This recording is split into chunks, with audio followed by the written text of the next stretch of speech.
আমন্ত্রণ জানাচ্ছি ভোটের অঙ্কে। আপনাদের সঙ্গে আছে রাকিব হাসান। দর্শক, আমরা আগেই বলেছি দাবার অঙ্ক বড় জটিল, চাল দিতে হয় ভেবে চিনতে হিসেব কষে। আর তার চেয়েও বড় জটিল ভোটের অঙ্ক। সামনে থাকে অনেক প্রার্থী, অনেক দল, থাকে অনেক মত, গোত্র আর আঞ্চলিক নানা ফ্যাক্টর। এই সব কিছুই নির্ধারণ করে নির্বাচনের জয় পরাজয়। আজ আমরা সেই ধারাবাহিকতায় লালমনিরহাট এবং নড়াইলের ভোটের অঙ্ক মেলানোর চেষ্টা করব এবং বিভিন্ন ফ্যাক্টরগুলো নিয়ে কথা বলার চেষ্টা করব, জানবো কিছু পরিসংখ্যান। শুরুতে যদি আমরা লালমনিরহাট নিয়ে কথা বলি, লালমনিরহাটে আমরা দেখেছি 3টি আসন রয়েছে। এর মধ্যে হাতীবান্ধা এবং পাটগ্রাম, এটা নিয়ে লালমনিরহাট এক আসনটি তৈরি। এবং এখানে দেখা গেছে হেভিওয়েট প্রার্থীর মধ্যে আছেন বিএনপি ব্যারিস্টার হাসান রাজীব প্রধান, জামাত ইসলামীর আনোয়ারুল ইসলাম রাজু এবং আছেন জাতীয় পার্টির মশিউর রহমান রাঙা।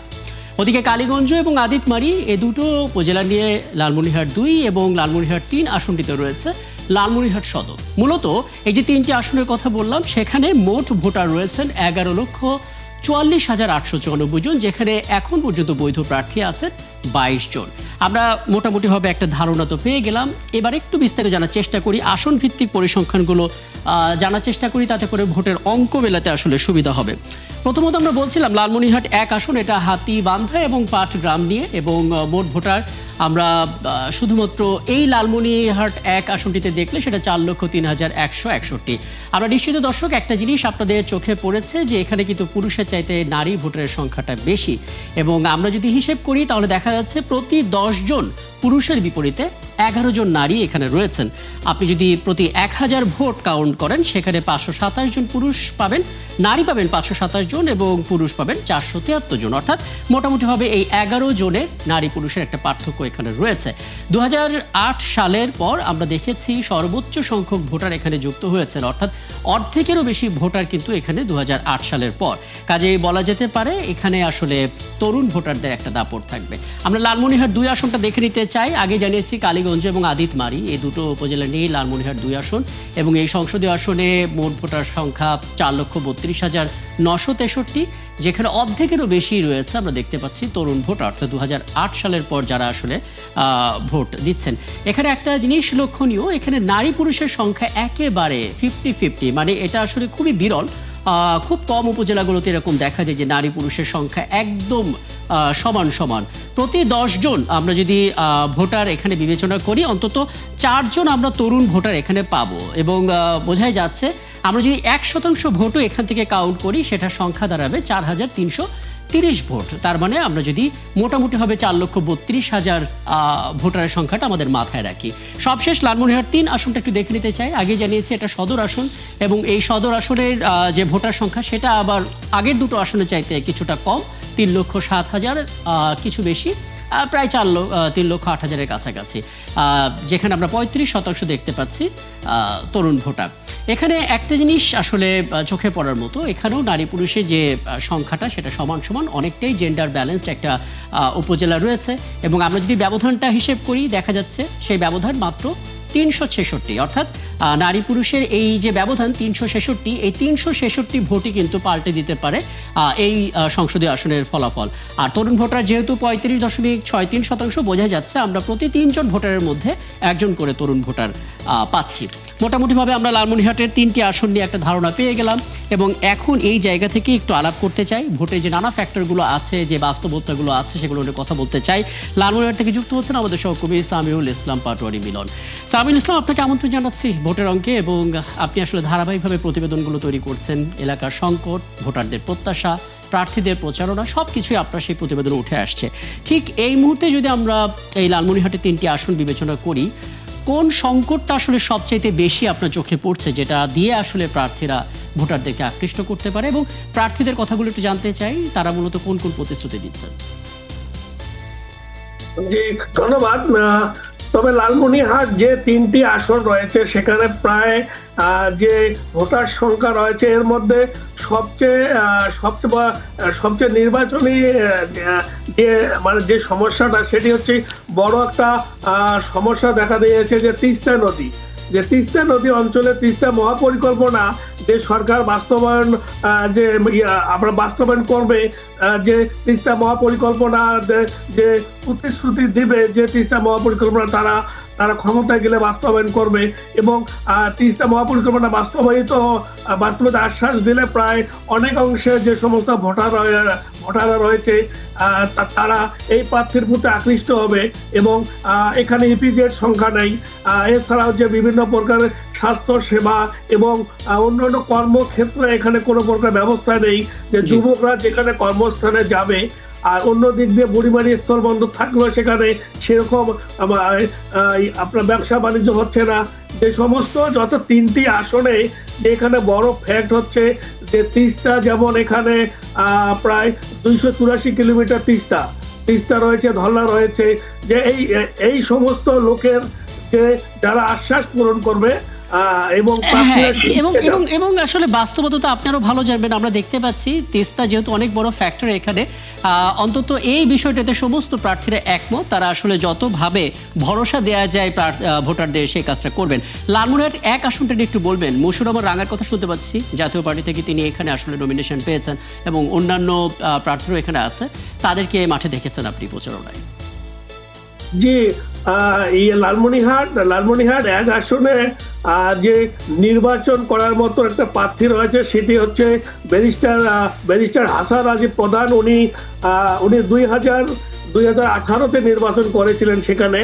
আর যে অন্য যে দুজন প্রার্থী রয়েছেন, বাংলাদেশ জামাতে ইসলামী আনারুল ইসলাম রাজু, উনি নতুন প্রার্থী এবং ওই আসনে যে জাতীয় পার্টির যে মশিউর রহমান রাঙ্গা, উনি মানে নির্বাচন করবেন কিনা এ নিয়ে একটা দ্বিধাদ্বন্দ্ব ছিলেন।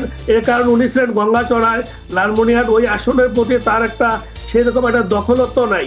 তবে মশিউর রহমান রাঙ্গার যে ওনার বাড়ি ওই মানে হাতিবান্ধা উপজেলা ভেলাগুড়ি থাকার কারণে সেই সূত্র ধরে সে নির্বাচনের দিকে যাচ্ছে। কিন্তু সেই রকম যে পূর্বের ন্যায় যে জাতীয় পার্টি একটা দখল ছিল, সেই দখলটা না থাকার কারণে সেই রকম উনি ছাড়া পাচ্ছেন না এবং ওনার যে কর্মীরা, বিভিন্ন রাজনৈতিক দল তাদের কর্মীদেরকে নিয়ে যাওয়ার কারণে উনি প্রায় বিভিন্ন স্থানে আমরা শুনতে পাচ্ছি যে মানে ভোটাররা বা বিভিন্ন প্রকার লোকজন তাকে বাধাগ্রস্ত করার কারণেও তিনি সমস্যায় পড়েছেন।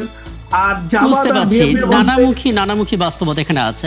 আরেকটা বিষয় একটু যুক্ত করবেন, মানে আমরা দেখতে পাচ্ছি প্রায় সব জোট থেকেই এই বিষয়টা দেখা যাচ্ছে যে একজন প্রার্থী দল থেকে নমিনেশন পাচ্ছেন, কিন্তু ওই দলের অনেক প্রার্থী আসলে স্বতন্ত্রভাবে দাঁড়ানোর চেষ্টা করছেন, সেক্ষেত্রে দল একটা ব্যবস্থা নিচ্ছে। এরকম বিদ্রোহী প্রার্থী যাদেরকে বলা হয় তাদের পরিমাণটা কেমন দেখেছেন আসলে এই আসনগুলোতে? না, লালমনিরহাট জেলায় যে সমস্ত প্রার্থী রয়েছে তার মধ্যে বিদ্রোহী কোনো প্রার্থী নেই।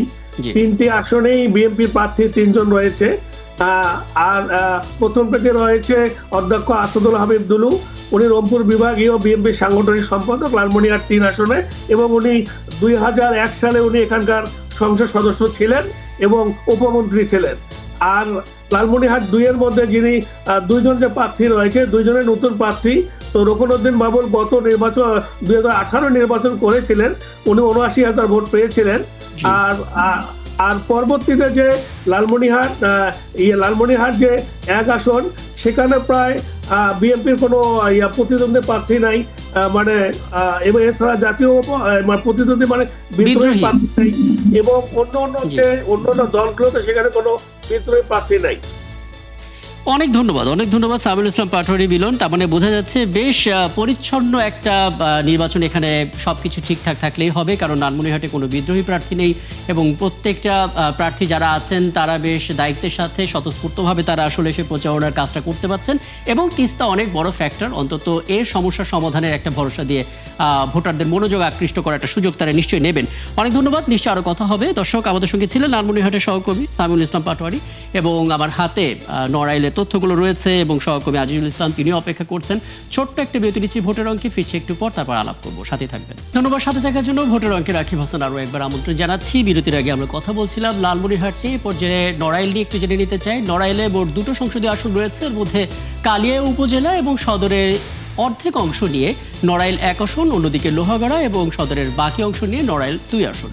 এই যে 2টি আসন, সেই 2টি আসনের মোট 6,77,300 জন ভোটার রয়েছেন এবং সবচেয়ে যে বিষয়টা চোখে পড়ছে সেখানে হচ্ছে 2টি আসনে কিন্তু পুরুষের চাইতে নারী ভোটারের সংখ্যা বেশি। এবং 3,41,327 জন নারীর বিপরীতে পুরুষ ভোটার রয়েছেন 3,35,967 জনের মতো। 6 জন তৃতীয় লিঙ্গের ভোটার তো আছেনই এবং দুটো আসন মিলিয়ে বৈধ প্রার্থী রয়েছেন 15 জন। বাকিটা আমরা একটু দেখে নিতে চাই আলাদা ভিত্তিক আসনে, এবং সেখানে পরিসংখ্যান আমরা দেখতে পাচ্ছি নড়াইল 1 আসন, যেটা আমরা বলছিলাম কালিয়া উপজেলা এবং সদরের এক অংশ নিয়ে। এখানে কিন্তু একেবারে জেন্ডার ব্যালেন্সড একটা উপজেলা, নারী পুরুষ দুটো ক্যাটাগরিতে আমরা ভোটার সংখ্যা দেখতে পাচ্ছি 1,45,000 করে। তার মানে প্রতি 100 ভোট আমরা যদি কাউন্ট করি নারী পুরুষ সমানে সমান আমরা পাবো। সবচেয়ে লক্ষণীয় বিষয় 37%-এরও বেশি তরুণ ভোটার, তার মানে প্রতি 4 জন ভোটারের মধ্যে অন্তত 2 জন থাকবেন যারা তরুণ ভোটার প্রথমবারের মতন ভোট দিচ্ছেন। 2008 সালের পর আমরা দেখতে পাচ্ছি অর্ধেকেরও বেশি নতুন ভোটার এখানে যুক্ত হয়েছেন। নড়াইল 2 আসন, এটা মূলত লোহাগড়া এবং সদরের আংশিক অংশ নিয়ে, এবং এখানে কিন্তু মোটামুটিভাবে যে ভোটার আমরা দেখতে পাচ্ছি 3,86,000, তার প্রায় 3 ভাগের 2 ভাগে কিন্তু 2008 সালে এসে জড়ো হয়েছে। সুতরাং বোঝা যাচ্ছে প্রতি 3 জন ভোটারের মধ্যে 2 জন পাওয়া যাবে যারা প্রথমবারের মতন ভোট দিচ্ছেন বা তরুণ ভোটার 2008 সালের পর। সুইং ভোটারের সংখ্যা এখানে লক্ষণীয়, এখানেও কিন্তু 10%-এরও বেশি সুইং ভোটার থাকবে, যেগুলো আসলে তরুণ ভোটাররাই মূলত ফ্যাক্টর হিসেবে নির্ধারণ করবে। তবে হ্যাঁ, এখানে নারী পুরুষের ব্যবধানটা সামান্য, অর্থাৎ প্রায় 9,000-এর মতো রয়েছে, এবং এদেরকে আসলে আকৃষ্ট করা গেলেই প্রার্থীরা এগিয়ে যাবেন অনেকটাই। আমরা মোটামুটিভাবে একটা ধারণা পেয়ে গেলাম নড়াইলের পরিস্থিতি, এবং এখন নড়াইলের ভোটের অঙ্ক মেলাতে চাই আমাদের সহকর্মী আজিজুল ইসলাম, তিনি আগে থেকে অপেক্ষা করছেন, একটু কথা বলে নিতে চাই।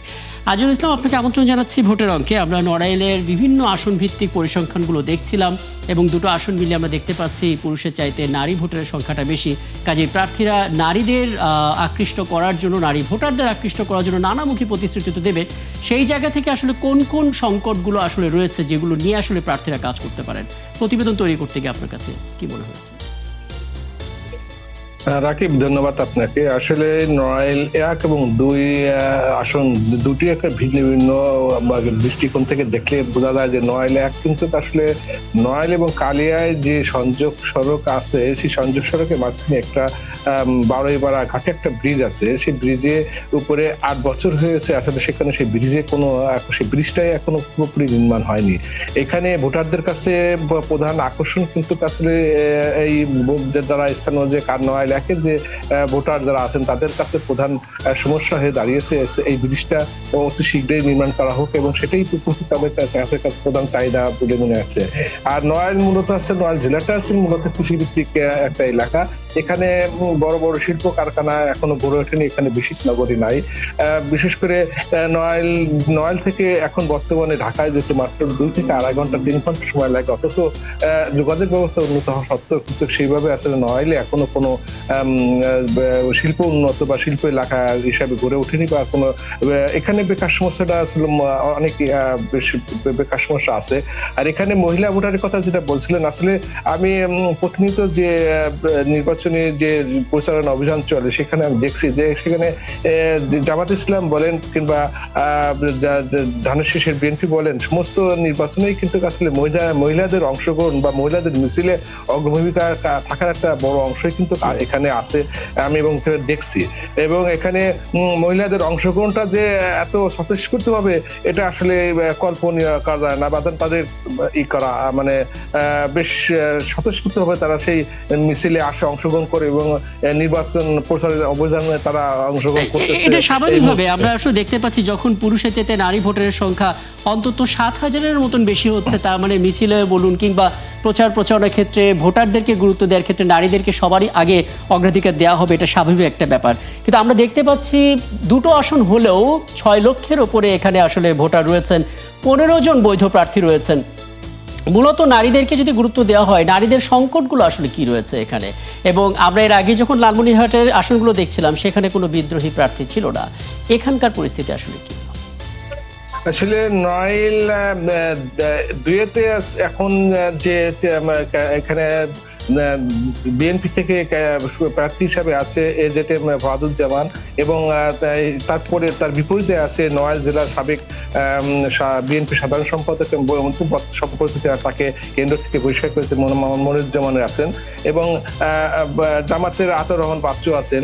আসলে এখানে ত্রিমুখী মানে নির্বাচনটা হওয়ার সম্ভাবনায় বলে আশা আছে বলে সবাই মনে করছেন, কারণ যেহেতু বিএনপির সাধারণ সম্পাদক মনিরুজ্জামান তিনিও স্থানীয়ভাবে রাজনীতি করতেন, অন্যদিকে নড়াইলের যে জানুসি সেই প্রতীক নিয়ে যিনি আসছেন কে ফাহাদুজ্জামান, তিনিও কিন্তু স্থানীয় লোহাগাড়ার লোক, এবং তিনি গত 24 সালের নির্বাচন সালে তিনি এখানে নির্বাচনও করছেন এবং তিনিও ধানুশীষী নির্বাচনে অংশগ্রহণ করেছিলেন।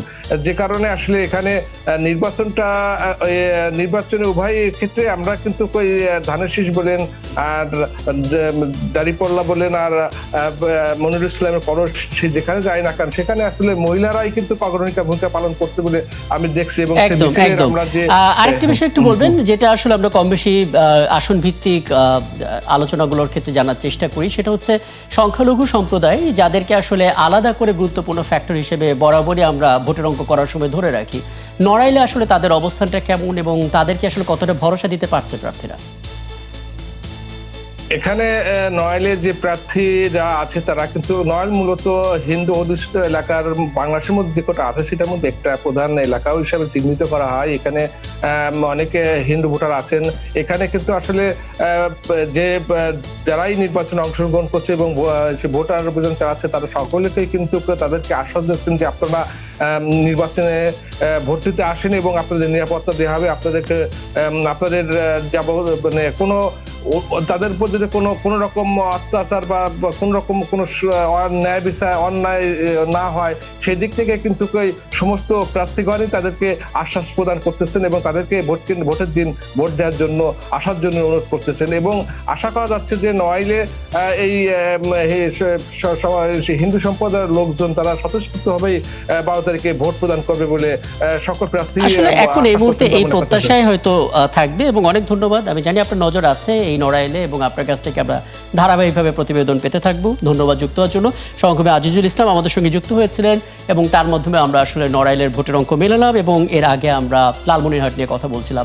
আমরা তো আমাদের মতো অঙ্ক মেলালাম। দর্শক, আপনার ভোটের অঙ্ক কিন্তু আপনাকে মেলাতে হবে এবং কোন হিসেবে সেটা মেলাবেন সেটা আপনি ঠিক করবেন, আপনিই ভালো জানেন। দেখা হবে আগামীকাল রাত 10টায় হবিগঞ্জে এবং ফরিদপুর জেলার ভোটের অঙ্ক নিয়ে আমরা কাজ করার চেষ্টা করব। সংবাদের অনুষ্ঠান দেখতে চোখ রাখুন 71 ফেসবুক পেজে এবং সাবস্ক্রাইব করুন 71 ইউটিউব চ্যানেল। থাকুন 71-এর সাথে।